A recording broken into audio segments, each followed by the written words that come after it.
wedding celebration.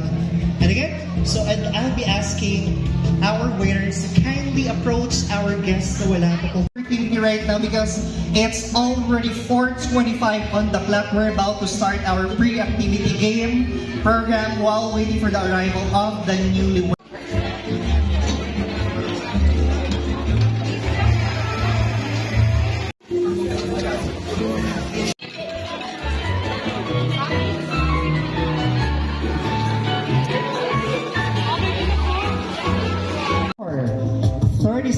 On the clock, so we're about to start our programs. Again, ladies and gentlemen, so please do not hesitate to capture this moment. If you have your photos or videos, kung meron po kayong mga litrato ng bagong kasal, huwag pong mag-atubili na i-post po sa inyong mga Facebook, Instagram, or Threads. At gamitin po natin ang ating official na hashtag.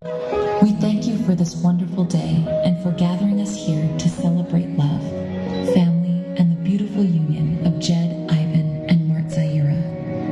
We are grateful for the gift of marriage and for the journey that has led them to this moment. Continue to support one another through all the joys and challenges of life. Bless their families and friends who are here today to witness and celebrate this special occasion. May this celebration be filled with happiness, laughter, and meaningful memories. We also